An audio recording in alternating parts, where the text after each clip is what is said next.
Continuing with the multiple choice.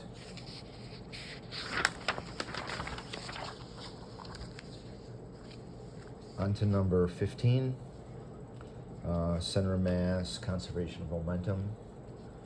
Astronaut X is more massive than astronaut Y.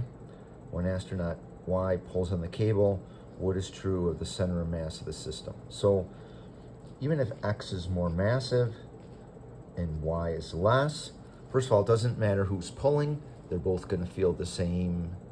They're both going to feel equal and opposite force. Right? Tension can only have one force to it, and they're both going to feel that equal and opposite force. That's Newton's third law. If he's a larger mass, he's going to have a smaller velocity. If he's a smaller mass, he's going to have a larger velocity. It's kind of like an explosion an explosion but backwards. And so it turns out that the center of mass, although it's going to be closer to him, is not going to move as the two come closer together. So A, it doesn't move. And 16 is really the same question, except they're pushing. The ice skaters pushing each other is the example I used in class a couple of times. So I purposely put it immediately after this one. So hopefully, this would jog your memory and you'd understand conservation of mass, and you'd maybe, if this one wasn't right, you'd go back and change it, perhaps. But two skaters, X and Y, are on ice with negligible friction. Skater X is more massive than skater Y. When they push each other, they're going to feel the same force, and the center of mass is not going to move. So skater Y feels a push greater? No. Y feels a push of equal magnitude, and the center of mass doesn't change. B.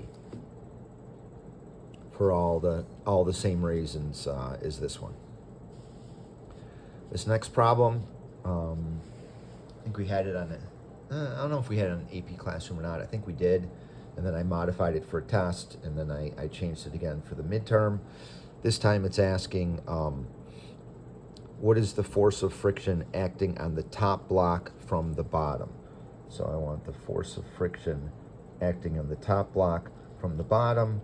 Well, the force of friction is going to be mu times the normal force. It really doesn't matter that it's anchored to the wall here. We just know that it's gonna move. In this case, there's no angles, and both these tensions are horizontal, so the normal force is just going to be equal to mg, or the weight. So the force of friction is just going to be mu times the weight. And so that's A. He only has just asking about the one surface.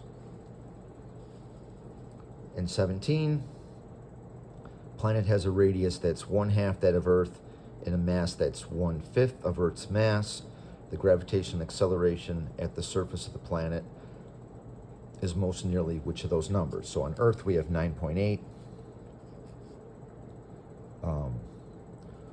meters per second squared at the surface. And so it has a radius that's 1/2 that of Earth. So on the bottom here, so remember the formula was like gm over r squared, right? And so on the bottom here, I'm going to be putting a 1/2, and after I square that, that's going to become a 1/4, and then I'm going to end up putting that on top, right, as a 4 on top. And then the mass is 1/5, and so that just stays 1/5, and that becomes 5 on the bottom.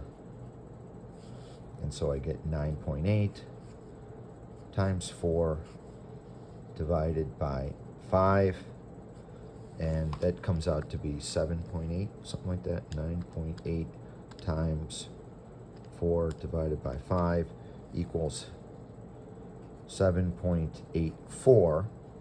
But on the AP, especially older questions, they'd round this to 10. If you put in 10, you get 8 exactly.